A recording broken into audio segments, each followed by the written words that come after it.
धनीपुर गांव में तिजोरीलाल नाम का एक धनवान अपने बेटे हीरालाल के साथ रहता था। तिजोरीलाल बहुत बड़ा धनवान था और थोड़ा सा घमंडी भी था। तिजोरीलाल के घर के बाहर नंदन नाम का एक गरीब आदमी छोटी सी झोपड़े में अपने बेटे चंदन के साथ रहता था और तिजोरीलाल के यहाँ वॉचमैन का काम करता है। तिजोरीलाल उसे बदले में 2 वक्त की रोटी और महीने का 1000 रुपए तनख्वाह देता था। तिजोरीलाल का बेटा और नंदन का बेटा दोनों बहुत अच्छे दोस्त थे। हरिलाल अपनी हर चीज अपने दोस्त चंदन से शेयर करता था। चंदन, तुम जानता है ना, कल मेरा जन्मदिन है। मैं तुम्हारे जन्मदिन को कैसे भूल सकता हूँ हरी। हर साल तुम्हारे जन्मदिन ठीक 2 दिन बाद मेरा जन्मदिन आता है ना। मुझे भी याद है, लेकिन हर बार तुम कुछ न कुछ बहाना बनाकर मेरे जन्मदिन पर कहीं गायब हो जाते हो। इस बार ऐसा किया तो मैं भी तुम्हारे जन्मदिन पर नहीं आऊंगा। हरी, मेरी हालत तो देखो। इतने बड़े घर में मुझ जैसे लोगों को कौन अंदर आने देगा। मुझे पता था कि तुम यही कहने वाले हो, इसीलिए मैं तुम्हारे लिए नए सूट और जूते लेके आया है। कल वो पहनकर अच्छे से तैयार होकर पार्टी में आ जाना। ये कहकर हरिलाल वहाँ से चला जाता है। चंदन भी अपने मन में ये सोचते हुए अपने पिता के पास जाता है। हरी के पिता उसके जन्मदिन को एक त्योहार की तरह मना रहे हैं। मैं भी अपने पिता से कहकर ये केक तो मांग ही सकता हूँ। ऐसे ही सोचते हुए जाकर चंदन अपने पिता से पूछ लेता है। उसकी बात सुनने के बाद नंदन, माफ करना बेटा, लेकिन मेरी इतनी हैसियत नहीं है कि मैं तुम्हारे लिए एक केक खरीद कर ला सकूं। मैं जो पैसा कमाता हूँ वो तुम्हारे स्कूल के फीस के लिए ही कम पड़ती है। मैं समझ गया हूँ पिताजी, कोई बात नहीं, रहने देते हैं। अगले दिन शाम को चंदन हरिलाल का दिया हुआ सूट पहनकर अच्छे से तैयार होकर पार्टी में जाता है। वहाँ पर शहर के जाने माने सारे धनवान आए थे। इतने सारे बड़े लोगों को देखकर चंदन घबरा जाता है और एक कोने में जाकर खड़ा हो जाता है। सब हरिलाल को जन्मदिन की विशेष देते हुए केक काट रहे थे। मेरे बेटे के जन्मदिन पर आने के लिए आप सभी धनवानों का धन्यवाद। आप सब अब भोजन का आनंद ले सकते हैं। सब उस लाजिज भोजन का आनंद लेने के लिए जाते हैं। चंदन भी उनके पीछे पीछे जाकर एक थाली में अलग अलग किस्म का थोड़ा थोड़ा खाना डाल लेता है। तभी उसे तिजोरीलाल का दोस्त देखकर पहचान लेता है। ओए लड़के, इधर आओ। तुम उस गरीब नंदन का बेटे हो ना? जी हाँ।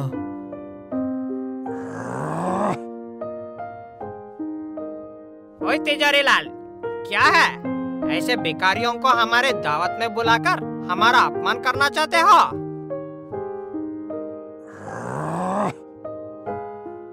क्यों रे चंदन, तेरी इतनी हिम्मत? बिना बुलाए आ गया और ये सूट कहाँ से चोरी करके ले आया? मैंने कोई चोरी नहीं की और मैं यहाँ बिना बुलाए भी नहीं आए। हरी मेरा दोस्त है, उन्हें ही मुझे बुलाया है। हाँ पिताजी, चंदन को मैं ही ये सूट देकर पार्टी में बुलाया था। गलती हरी की नहीं तिजोरी, इस पत्तीचारी की है। ये कहकर तिजोरीलाल के सभी धनवान दोस्त मिलकर चंदन को उसका सूट फटने तक मारकर हकल देते हैं। चंदन रोते हुए अपने घर जाता है।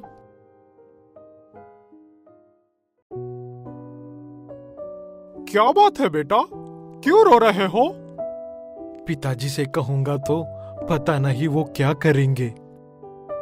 ये सोचते हुए चंदन अपने पिता से खेलते वक्त गिर गया था। चोट लगी है।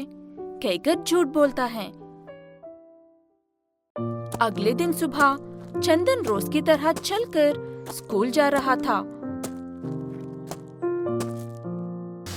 और हरी अपनी कार में ड्राइवर के साथ जा रहा था। हरी की गाड़ी के ब्रेक फेल होने की वजह से ड्राइवर गाड़ी को कंट्रोल नहीं कर पाता। इस वजह से उस गाड़ी का बड़ा एक्सीडेंट हो गया था। तुरंत दोनों को हॉस्पिटल लेकर जाते हैं। ड्राइवर की मौत रास्ते में ही हो गई थी और हरी की हालत बहुत नाजुक थी।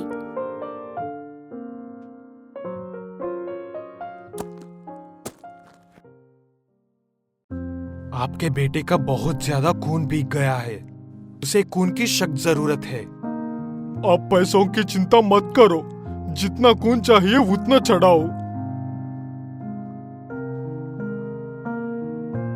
आपके बेटे का ब्लड ग्रुप AB नेगेटिव है, बहुत रेयर ब्लड है। अगर आप लेकर आएंगे तो मैं ट्रीटमेंट शुरू कर दूंगा। ये बात सुनकर तिजोरीलाल घबरा जाता है और सोच में पड़ जाता है। हेलो, सुनकर अफसोस हुआ तिजोरी। वो सब छोड़, तेरा ब्लड ग्रुप AB नेगेटिव है ना? हेलो हेलो, आवाज नहीं आ रहा है। ये कहकर तिजोरीलाल का फोन काट देता है वो आदमी। वो परेशान होकर वहीं बैठ जाता है। उसी वक्त वहाँ पर नंदन और चंदन आते हैं।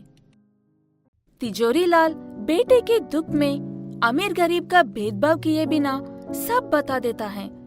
किस्मत से चंदन का भी वही ब्लड ग्रुप था और बिना सोचे अपने दोस्त की मदद करने के लिए आगे आता है।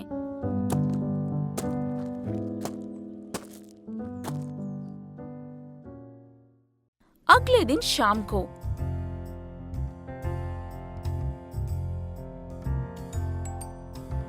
मुझे माफ कर दो बेटा चंदन, आज के बाद तुम भी मेरे बेटे से कुछ कम नहीं हो। आज के बाद तुम भी मेरे बेटे से कुछ कम नहीं हो मेरे लिए। बीजापुर नाम का एक गांव है। उस गांव की एक छोटी सी गली में कुछ गरीब लोग सरकार की तरफ से मिले घरों में रहते हैं। उनकी गरीबी के बारे में बताना आसान नहीं है। होने या ना होने के बराबर के 4 खाने के दाने खाते हुए दिन रात मेहनत करके कमा कर अपने बच्चों को पढ़ाते हैं। ऐसे एक टाइम खाकर दूसरे टाइम भूखे रहकर अपनी जिंदगी गुजार रहे हैं। उस बस्ती वालों के लिए कालीचरण नाम का बड़ा आदमी रहता था। वहाँ के लोग को कुछ भी होने पर कालीचरण के पास जाकर अपनी समस्या के बारे में बताते हैं। सब कालीचरण को प्यार से काला कहकर पुकारते हैं। उस बस्ती में एक दिन एक बड़ी सी खार में एक बहुत बड़ा धनवान आता है।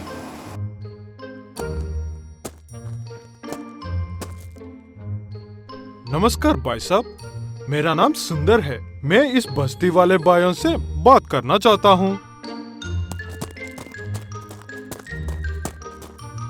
काला, बस्ती में कोई बड़ा आदमी आया है।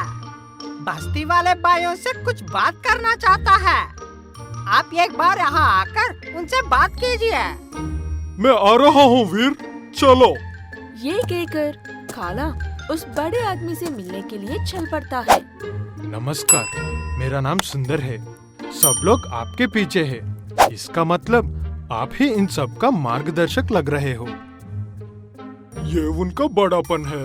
अब बताओ, आप किसी बड़े घर से लग रहे हो? हमारी बस्ती में कैसे आना हुआ? मुझे गरीब लोगों से काफी लगाव है और मैं उनकी बात इज्जत करता हूँ। मेरे पास बहुत पैसे हैं और मैं उन पैसों से लोगों की मदद करता रहता हूँ। ऐसे ही मदद करते हुए मुझे आपके बस्ती के बारे में पता चला है। मैंने खुद से वचन लिया कि हर हाल में मैं आपकी मदद करूँगा। आप महान हो साहब, इसीलिए हमारी मदद करने के लिए आए हो। मैंने आप सबके लिए पास में एक नई बस्ती बनाया हूँ। आप सब कल से ही वहाँ पर जाकर रह सकते हैं। ये वहाँ पर आप सब हक से रहने के लिए कागज है, लेकिन मुझे इस जगह के कागजात दे दीजिए। दूसरे गरीब लोगों को खाना देने के लिए मैं इस जगह का इस्तेमाल करूंगा। गरीब लोगों की इतनी मदद कर रहे हो, अब हमेशा खुश रहना चाहिए साहब जी। ये कहकर काला बाकी बस्ती वालों को अच्छे से समझाकर उस जगह के सारे कागजात सुंदर के हाथ में रख देता है। उन सारे कागजातों को लेकर सुंदर अगले दिन सुबह आने का वादा करके चला जाता है। अगले दिन सुबह काई कबीले के सारे लोग अपना सामान बंद करके सुंदर का इंतजार करते हुए बैठे थे। तभी वहाँ पर सुंदर आता है और उन सब के साथ पैदल चलकर उन्हें अपनी जगह पर लेकर जाता है।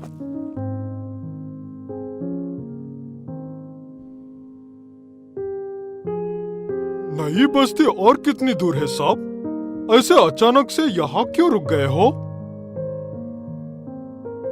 यही तुम्हारा नया बस्ती है काला। देखो तो कितनी बड़ी जगह है। अब से तुम सब इन पाइप्स में रहोगे। कितना अच्छा है ना ये सब।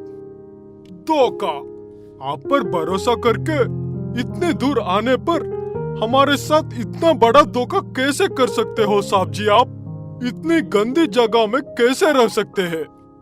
ऐसे क्यों कह रहे हो काला? इस जगह के कितने फायदे हैं पता है तुम्हें? इन पाइप्स की दोनों तरफ से ठंडी हवा आती है।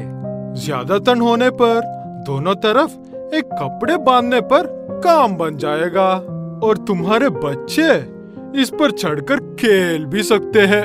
कचरा फेंकने के लिए कहीं दूर जाने की जरूरत ही नहीं है। ठीक है तो मैं अब चलता हूँ। मेरा काम यहाँ खत्म हुआ है।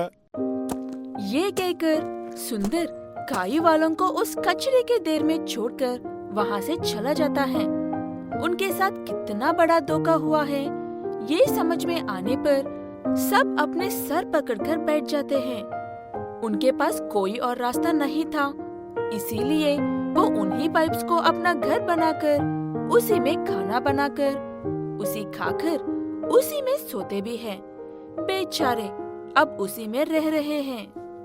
उन सबको मनाकर जमीनों के सारे कागजात काला ही सुंदर के हाथ में रखने के लिए मनाता है। इसी तकलीफ में बीमार होकर काला खटिया पकड़ लेता है। पिता की तबीयत खराब होने की खबर पता चलते ही शहर में रहकर सरकारी कॉलेज में पढ़ रहे काला दोनों बेटियां सीता और गीता वहाँ पर आते हैं।